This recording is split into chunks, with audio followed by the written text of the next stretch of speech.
नमामि धन्वन्तरिमादिदेवम्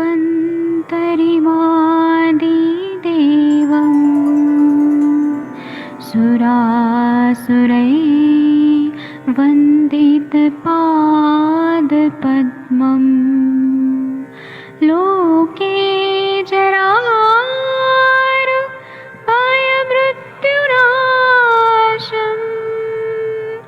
दातारमीशम् विविधौषधीनां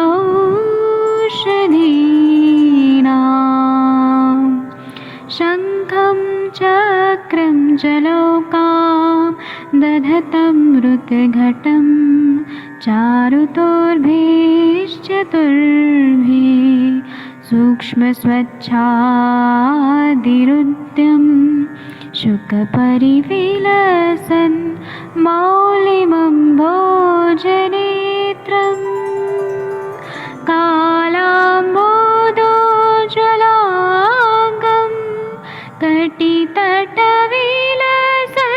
चारुपीताम्बराढ्यं वन्दे धन्वन्तरिन्तं निखिलगदमिव प्रौढदावाग्निनीलम्।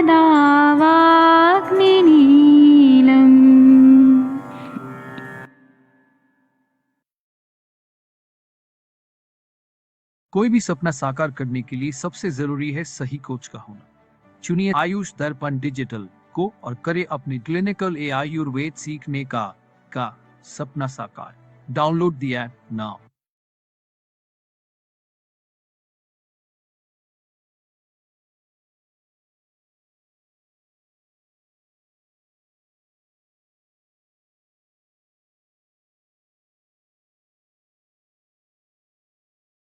प्रणाम सभी लोगों को। मैं वैद्य अरविंद पाठक आप सभी लोग का स्वागत करता हूँ। आइए, आज हम लोग नेत्र रोग पढ़ रहे हैं और इसमें हम लोग पटलगत दोष ये पढ़ रहे हैं। मैं यहाँ पे अनम्यूट करने का ऑप्शन देता हूँ और कुछ लोगों को मैं को होस्ट बना देता हूँ।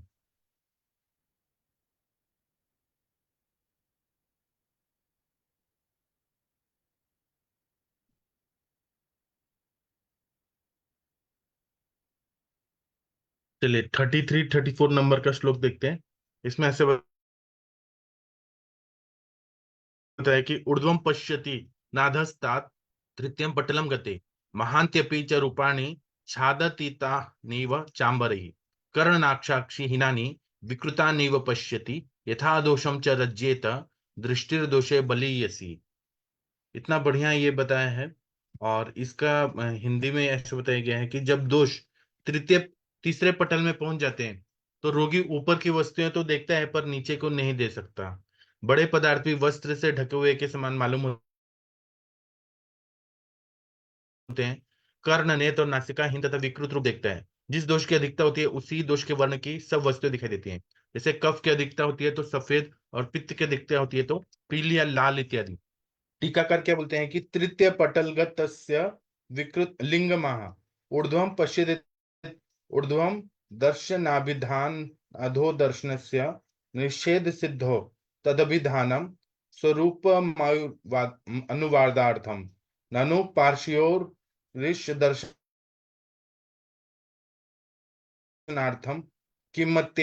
किमत्येतदन्न भवति उच्यते ऊर्ध्वादो तत्त्वेनैव पार्श्वस्य परिग्रहादिति कार्तिकः यत्तेद् द्रुपं पश्यति तत् कीदृशमित्यत आह महत् महान्त्यपित्यादि छादितानीव चाम्बरेरिति आवृतानीव वस्त्रैः अम्बरे इति पाठान्तरे आकाशे छादितानि केनापि विकृत निवेति छिन्नकर पादादिभिः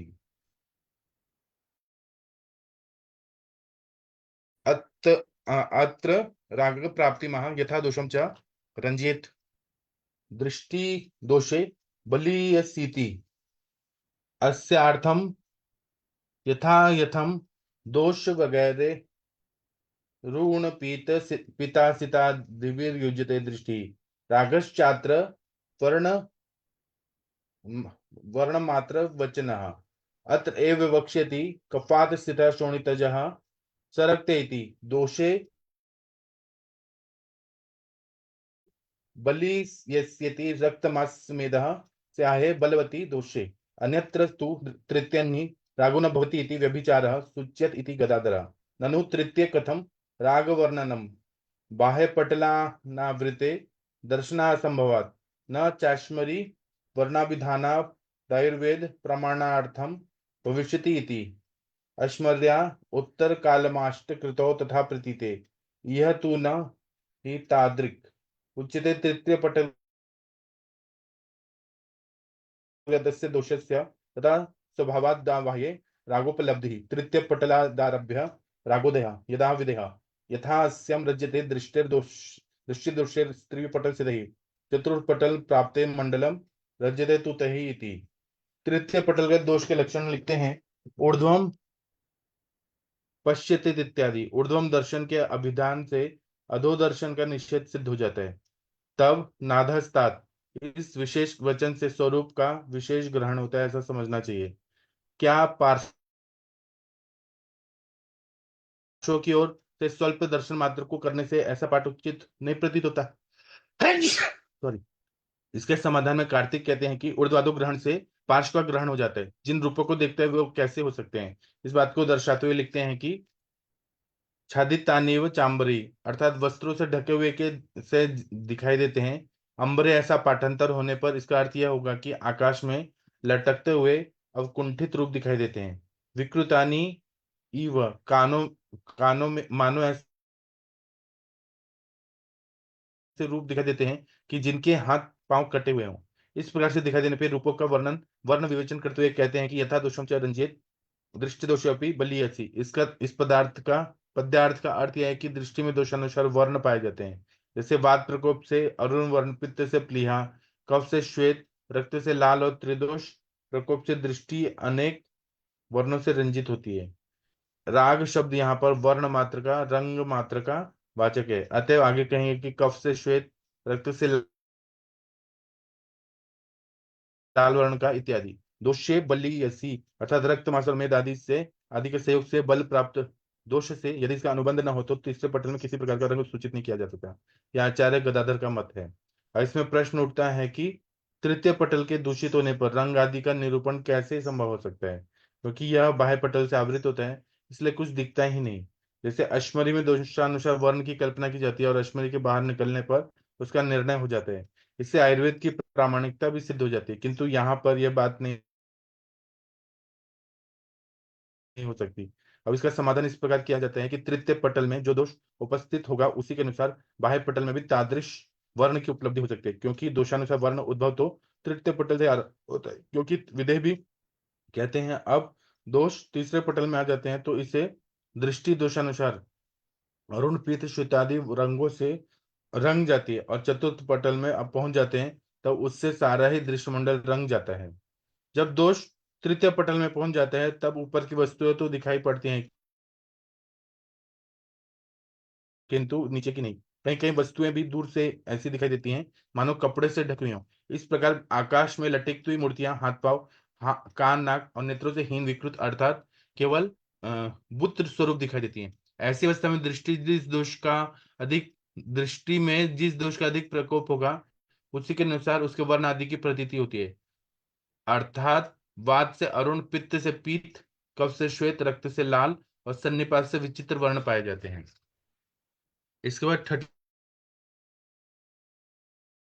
35 नंबर का श्लोक देखते हैं। इसमें बता रहे हैं अधः पटलस्थ दोष के लक्षण।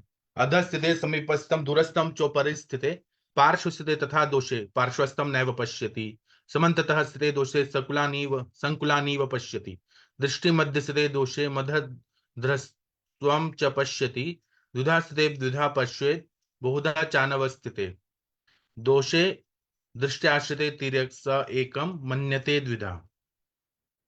दृष्टिमंडल के अधोभाग में यदि दोष प्राप्त होते हैं तो रोगी समीप में स्थित वस्तुएं नहीं देख सकता। ऊपर के भाग में दोष होते हैं तो दूर की वस्तु नहीं देख सकता। पार्श्व भाग में यदि दोष विकार होते हैं तो पार्श्व के वस्तु नहीं देख सकता। यदि सब और दोषों का विकार होता है तो रोगी बहुत सी चीजों को मिली हुई देखता है। दृष्टि के मध्य में दोष होने से बड़ी वस्तुओं का आकार छोटा होता है। दो स्थानों में दोष होने से वस्तुओं के दो भाग दिखते हैं। अन्य स्थान में दोष होने से वस्तुओं के कई टुकड़े दिखते हैं। दोष तिरछे स्थान से होने से एक वस्तु के दो रूप दिखाई देते हैं। इसमें टीकाकार क्या बोलते हैं कि अधुनाच ऊर्ध्वमेवं यथा प्रदेशम दृष्टो दोषावस्थाने यथा न पश्यति यादृग्या पश्यति तथा दर्शयतु माह अधस्थितः इत्यादि समीपस्थम दूरस्थम चेति नैवं पश्यति संबंधः समन्तत इति सर्वथा संकुलानिनेति अन्यान्य रूपेण एव मिश्राणि अनवस्थित इति अन्यतावस्थान इत्यर्थः। अब दृष्टि के ऊर्ध्वभाग अधोभाग व पार्श्वभाग में दोषों के अवस्थित हो जाने से जैसे जैसे रूप दिखाई देते उनका वर्णन करते हैं। अधस्थित इत्यादि समीपस्थ के साथ दूरस्थ वस्तु भी दिखाई नहीं देती, इस प्रकार अर्थ करना चाहिए। समन्तत अर्थात सब ओर से, संकुलानीव अर्थात वस्तुएं एक दूसरे से झुकी हुई अथवा मिश्रित व उलझी हुई दिखती हैं। जब दोष अनवस्थित अर्थात नियतावस्था में नहीं रहते तब अनेक प्रकार के रूप एक ही समय में अनवस्थित दिखाई पड़ते हैं। यदि दोष दृष्टि के अधोभाग में अवस्थित हो तो समीप की वस्तुएं दिखाई नहीं पड़ती, और यदि दोष दृष्टि के ऊर्ध्वभाग में अवस्थित हो तो दूर की वस्तुएं दिखाई नहीं देती। इसी प्रकार यह दोष दृष्टि के किसी पार्श्व भाग में अवस्थित हो तो पार्श्व में होने वाली वस्तुएं नहीं दिखती। यदि दोष दृष्टि मंडल के चारों ओर व्याप्त हो तो वस्तुएं एक दूसरे में घिसी हुई अथवा मिश्रित दिखाई पड़ती हैं। यदि दोष दृष्टि के मध्य भाग में अवस्थित हो तो छोटे बड़े रूप दिखाई देते हैं। यदि दृष्टि में कोई दोष रेखाकर अवस्थित हो जावे तो एक वस्तु के दो दो रूप दिखाई देने लगते हैं। अर्थात एक दर्पण में रेखा पड़ जाने से अथवा दर्पण के टूट जाने से दो दो मुख दिखाई देते हैं। इसी प्रकार दृष्टि में भी हो सकता है। यदि दृष्टि में जालकाकार दोषों का अवस्थान हो तो एक वस्तु के कई कई रूप दिखते हैं। यदि दोष तिर्यक और तिरछे अथवा आड़े रूप में अवस्थित हो तो एक वस्तु के दो टुकड़े दिखाई देते हैं। इसके बाद में आता है चतुर्थ पटलस्थ दोष के लक्षण 38, 39, 40। तिमिराख्य स वै दोषश् चतुर्थम पटलम गतः ऋणद्धिम ऋणद्धि सर्वतो दृष्टिम लिंगनाशमतः परम अस्मिन्नपे तमोभूते नातिरूढ़े महागदे चंद्रादित्यो स नक्षत्रावतरन अवतन अंतरिक्षे च विद्युतः निर्मलानि च तेजांसि भ्राजिष्णुन्यथ पश्यति। रोग जब नेत्र के चतुर्थ पटल में पहुंच जाता है तो उसे तिमिर रोग कहते हैं। तिमिर रोग संपूर्ण दृष्टि को रुद्ध कर देता है, इसे लिंगनाश भी कहते हैं।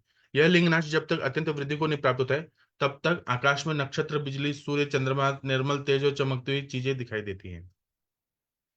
टीकाकार क्या बोलते हैं?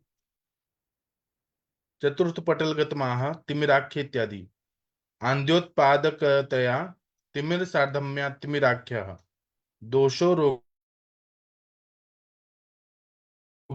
दोष अपि रोगाख्यं लभन्ते इत्यागमात् स च रोगः सर्वतो दृष्टिरोगधा लिंगनाश उच्यते।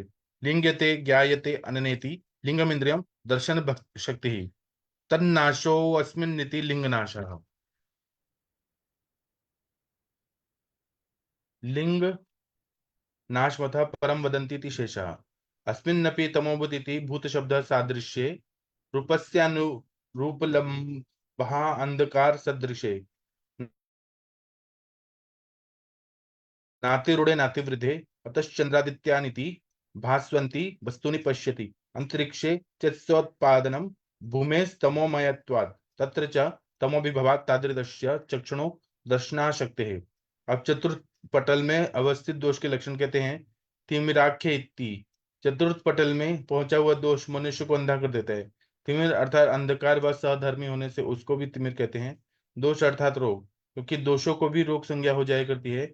इस शास्त्र प्रमाण से यहाँ पर दोष शब्द से रोग का ग्रहण करना चाहिए।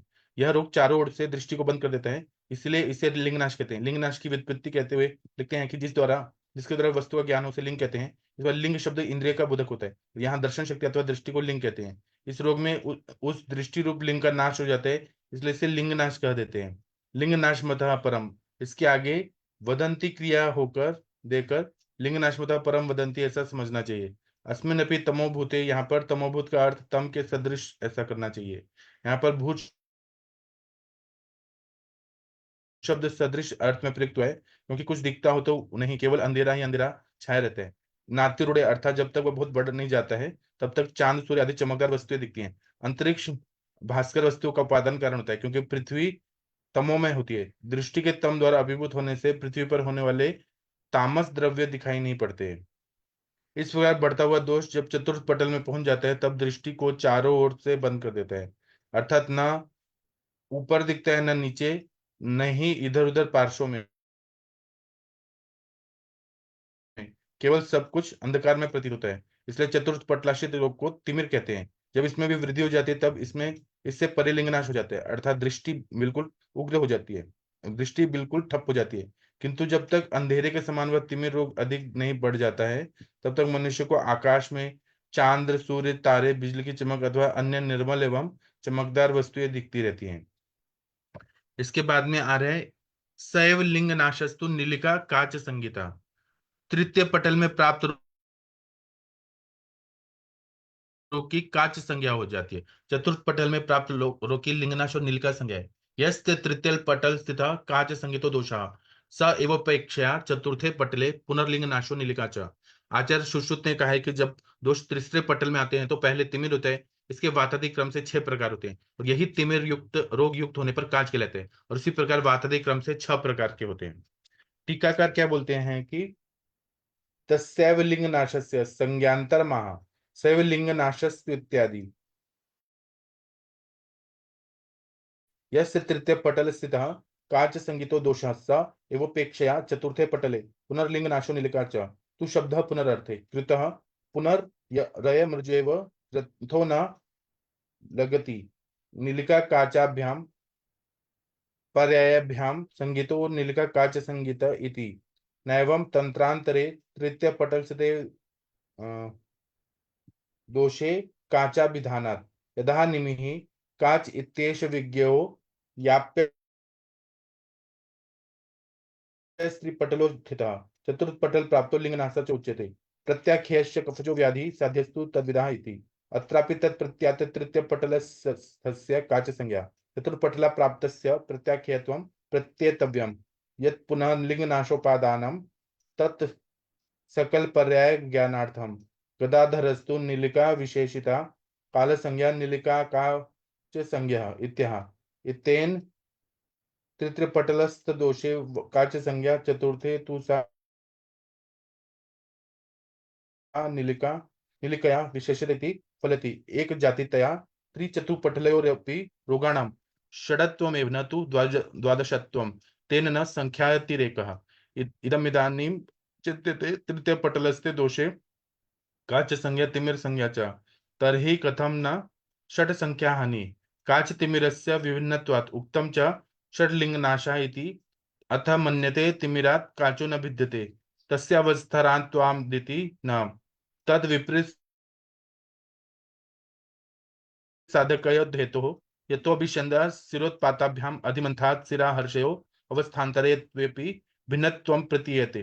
उच्यते भवत्येवं यदवस्थान्तरात्वेपि विशिष्टनामा प्राप्तिस्तयोरिवास्य प्रथम नाम परित्यागात् स्यात् न चैवं तिमिराख्यः स वै दोषः इत्यभिधानात्।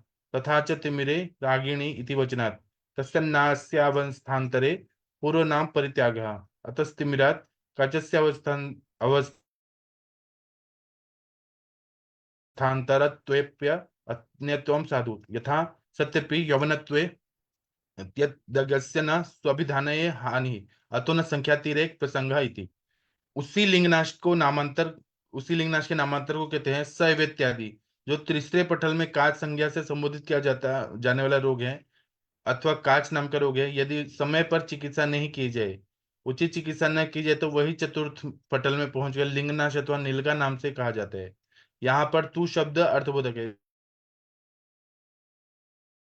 इसमें प्रश्न उठता है कि इस श्लोकार्ध का निम्न रूप से सीधा सीधा अर्थ क्यों नहीं लगाया जाता। यथा नीलका और कांच इन दो पर्यायों से संगीत लिंगनाश को नीलका कांच संगीत कहते हैं, अर्थात नीलका और कांच को दोषा अवस्थानुसार पृथक पृथक न समक्ष समझकर लिंगनाश को ही दो नाम मानकर एक रूप को मान लेना चाहिए। इसका उत्तर देते हुए कहते हैं कि ऐसा नहीं हो सकता, क्योंकि तंत्रांतर में तृतीय पटलाश्रित दोष को कांच माना जाता है। जैसे कि निम्न भी कहते हैं तीसरे पटल अथवा 3 पटलों में होने वाले इस रोग को कांच कहते हैं और यह याप्य होता है। जब यह चतुर्थ पटल में पहुंच जाता है तो उसे लिंगनाश कहते हैं। यह कफजन्य रोग होता है। साधारणतः यह प्रत्याख्याय माना गया है, किंतु जो चतुर नेत्र रोग विशेषज्ञ किंवा क्रिया कुशल वैद्य इसको निकालने की विधि को जानता है, उसके लिए ये रोग बिल्कुल साध्य होता है। इति निमि के इस वचन से भी यह स्पष्ट सिद्ध हो चुका है कि तृतीय पटलाश्रित दोष को ही कहा जाता है। चतुर पटलाश्रित दोष प्रत्याख्य होता है, अर्थात उनकी सिद्धि निश्चित नहीं होती है। जो पुनः लिंगना शब्द का उपादान किया गया है, इसमें तो संपूर्ण पर्यायों का समाहार हो जाता है। गदाधर इसका अर्थ यह कहते हैं कि नील का विशिष्ट काज होने से यह चतुर्थ पटलाश्रित दोष को नील का कार्य संकेत कहते हैं। इसका अभिप्राय यह हुआ कि जब तक दोष तृतीय पटल में आश्रित रहता है, तब तक इसकी कार्य संज्ञा होती है, और चतुर्थ पटल में पहुंचकर वही दोष नील वर्ण से विशेष होता है, नील का काज कहा जाता है। और तीसरे पटल तक तो कांच अथवा सफेद मोतियाबिंद होता है, और चतुर्थ पटल में पहुंचकर उस कांच मोतिया को जड़ की, जबकि उसमें अत्यधिक दोष विकृति आ जाने से उसका रंग नीला पड़ जाता है, तब उसे नील का कांच अथवा अ, काला मोतियाबिंद कहते हैं। इसके लिए प्रत्याख्यान माना जाता है। तृतीय पटल में जिन भिन्न भिन्न भिन्न नाम होने पर भी एक जाति होने से उसके अवान्तर भेद न मानकर 6 ही लिंग नाश होते हैं, न कि 12। इस बार इनकी पूर्ण प्रतिज्ञात संख्या से अधिकता नहीं होती है। इस विषय को इस प्रकार से समझा जा सकता है कि तृतीय पटलाश्रित दोष को कांच कहते हैं और तिमिर भी कहते हैं। तो फिर संख्या वृद्धि कैसे नहीं हो सकती?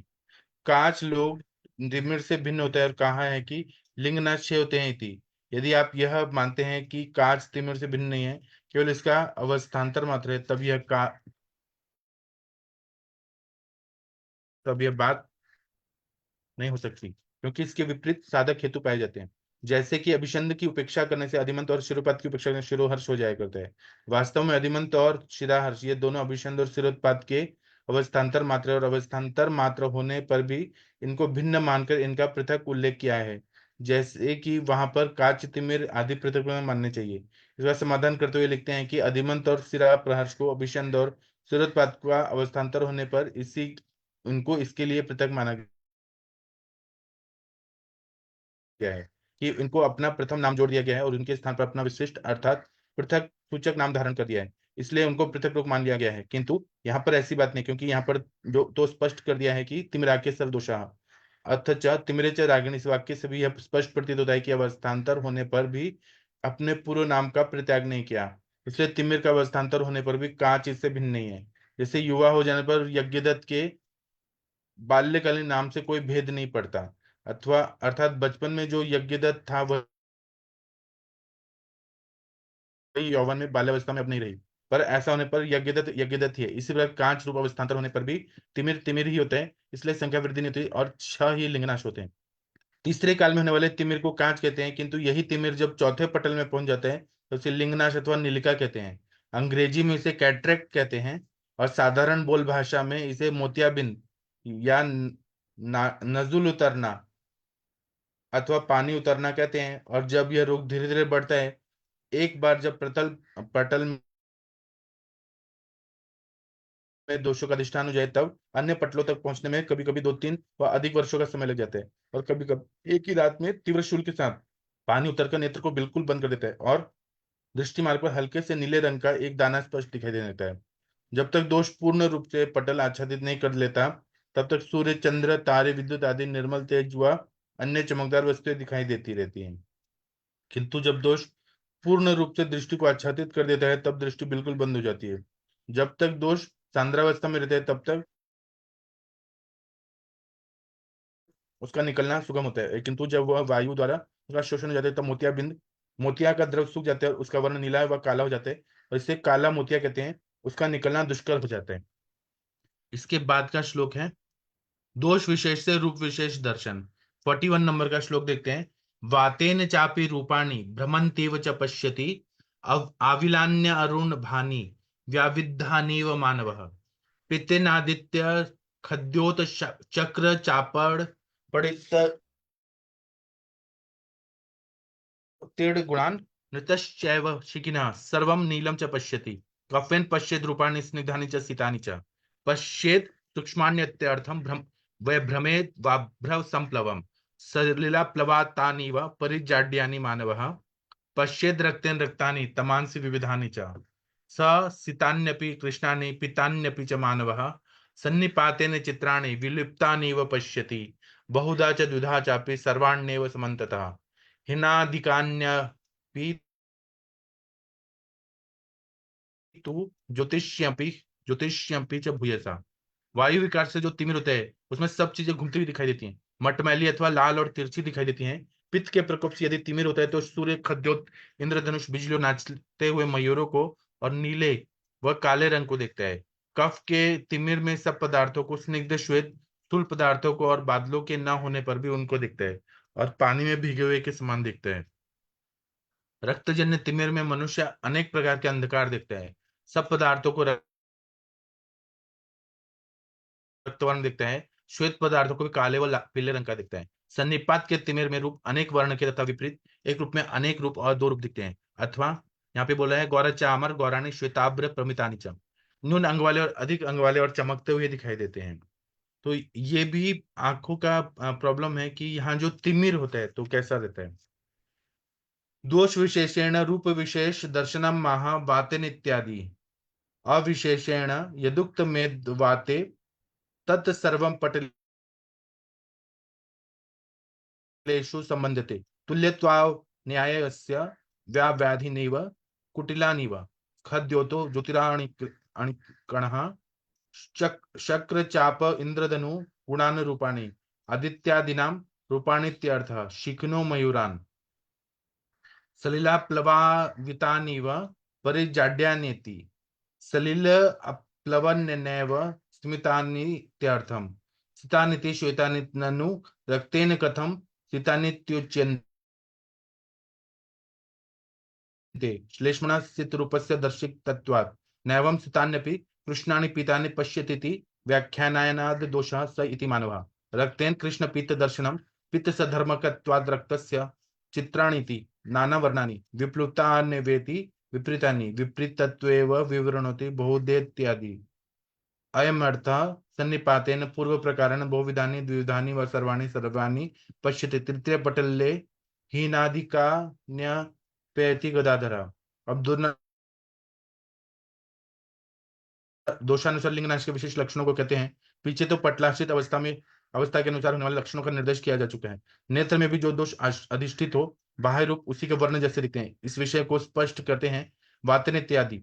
वातन दोषानुसार जो रूप दर्शन का संकेत किया है वह सब पटलों में समान रूप से पाए जाते हैं। अर्थात यदि पटल प्रथम पटलाश्रित वायु के प्रकोप से प्रत्येक वस्तु घूमती हुई अरुण वर्ण अथवा दूसरे तीसरे में घुसी हुई दिखाई देती है, तो दूसरे तीसरे में भी ऐसी नहीं दिखाई पड़ेगी, ऐसी ही दिखती है, जबकि लिंगनाश नहीं हो जाता है। व्याव्याधिनेव मानव कुटिल अवस्था में टेढ़े मेढ़े खद्योत जुगनू को कहते हैं। चक्रचाप इंद्रधनुष जो कि वर्षा ऋतु में अनेक रंगों वाला आकाश में कभी कभी दिखाई दे जाता है, गुण शब्द से रूप का ग्रहण होता है। अर्थात पित्त प्रकोप जनित तिमिर रोग में मनुष्य को सूर्य, जुगनू, इंद्रधनुष और चमकती हुई बिजली के रूप दिखाई देते हैं। शिखी मयूर व मोर को कहते हैं। सलिला प्लवात्यानिव परिवांगमानिति, अर्थात पानी के प्रभाव से भीगे हुए मानो। श्वेत। अब प्रश्न उठता है कि श्वेत रूप तो कफ के प्रकोप से दिखते हैं, किंतु यहाँ पर रक्त के प्रकोप से लिख दिया है, यह कैसे संभव हो सकता है। इसका समाधान करते हुए लिखते हैं कि श्वेत वस्तुएं भी कृष्ण और पीत वर्ण की दिखाई पड़ती हैं, इसलिए कोई दोष नहीं। रक्त चूंकि पित्त के समान गुणों वाला होता है, इसलिए कृष्ण और पीत रूप उस मनुष्य को दिखाई पड़ते हैं। चित्राणी अर्थात अनेक वर्णों वाले, विप्लुतान्य अर्थात विपरीत आकृति वाले, विपरीत भाव को ही जरा अधिक स्पष्ट करते हुए लिखते हैं बहुधेत्यादि। इस पद्य का यह अभिप्राय है कि सन्निपात के प्रकोप से अनेक प्रकार के कटे फटे अथवा एक एक के दो रूप दिखाई पड़ते हैं। तृतीय पटल में भी इसी प्रकार से हीन अथवा अधिक अंगों वाले रूप दिखाई देते हैं, यह गदाधर का मत है। इन पटलाधिष्ठित रोगों में वात दोषानुसार दिखाई देने वाले रूपों का वर्णन करते हैं। वात प्रकोप से अस्पष्ट एवं लाल से रंग से एक दूसरे संकुचित एवं घूमते हुए दिखाई पड़ते हैं। पित्त के प्रकोप से सूर्य, जुगनू, इंद्रधनुष एवं चमकती हुई बिजली, नाचते हुए मोर दिखाई पड़ते हैं और प्रत्येक वस्तु नीली ही नीली दिखती है। कफ के प्रकोप से स्निग्ध एवं श्वेत वर्ण के रूप दिखाई देते हैं तथा ऐसे दिखते हैं जैसे मानो पानी के डूबे हुए अथवा भिंगे हुए हो। इसके अतिरिक्त प्रत्येक वस्तु अपने परिमाण से अधिक स्थूल दिखने लगती है। निर्मल आकाश में भी बादल दिखाई देने लगते हैं। रक्त के प्रकोप से प्रत्येक वस्तु रक्त वर्ण की दिखती है। इसके अतिरिक्त कभी कभी अंधेरा ही अंधेरा दिखाई पड़ता है। श्वेत वस्तुएं भी काली और पीली दिखा करती हैं। त्रिदोष के प्रकोप से अनेक रंगों के चित्र विचित्र रूप दिखाई देते हैं एवं वे उल्टे प्रतीत होते हैं और एक एक वस्तु के अथवा दो या दो से भी अधिक कई कई रूप दिखाई देते हैं। कई बार तो हीन अथवा नकटे, कनकटे और हाथ पांव से रहित दिखाई पड़ते हैं, और कई बार अधिकांश अर्थात इन चार चार पांवों, हाथ पांव और दो दो मुख, नाक आदि अंगों से युक्त प्रतीत होते हैं, और सन्निपात से क्रमशः चांद सूर्य की किरणें भी चमकती हुई दिखाई पड़ती हैं। यह सब तृतीय पटल में पहुंचे हुए दो रोग के तक ही दिखाई देते हैं, और चौथे पटल तक जब रोग पहुंच जाते हैं तब लिंगनाश हो जाते हैं। लिंगनाश होने पर आंख बिल्कुल बंद हो जाती है, जिससे मनुष्य निपट, अंधा एवं कुछ दिखने में असमर्थ हो जाता है। लिंगनाश होने पर उसकी कुछ और दिन तक उपेक्षा करनी पड़ती है। जब दृष्टि रोधक दोष बिल्कुल स्फटिक के समान जम जाता है, तब उसे शालाक्य पद्धति द्वारा शल्य क्रिया से निकाल दिया जाता है। इसके निकलने की क्रिया प्राचीन वैद्य जानते थे, जैसे आजकल नेत्र विशेषज्ञ साधारण चिकित्सक से पृथक होते हैं, वैसे ही प्राचीन काल में भी नेत्र विशेषज्ञ पृथक ही हुआ करते थे। इसलिए लिंगनाश की व्याख्या को देख करते हुए मधुकृष्ण निमि का प्रमाण उद्धृत करते हुए लिखते हैं कि प्रत्याख्यानश्च कफजे व्याधि साध्यस्तु तद्विदः, अर्थात सर्वसाधारण चिकित्सा के लिए ये रोग प्रत्याख्य होता है, किंतु जो इसकी चिकित्सा को विशेष रूप से जानता है अथवा नेत्र विशेषज्ञ है, उसके लिए रोग बिल्कुल साध्य होता है। आजकल लिंगनाश अथवा मोतियाबिंद दो प्रकार का माना जाता है, सफेद मोतिया या काला मोतिया। ये सफेद साध्य होते हैं, काला असाध्य माना गया। ठीक है, तो अभी मैं सेशन बंद करता हूँ। अब हम लोग 7 बजे मिलेंगे। तब तक के लिए थोड़ा ब्रेक लेते हैं। थैंक यू, प्रणाम। अभी आप सबको हम लोग 7 बजे मिलते हैं। थैंक यू, प्रणाम।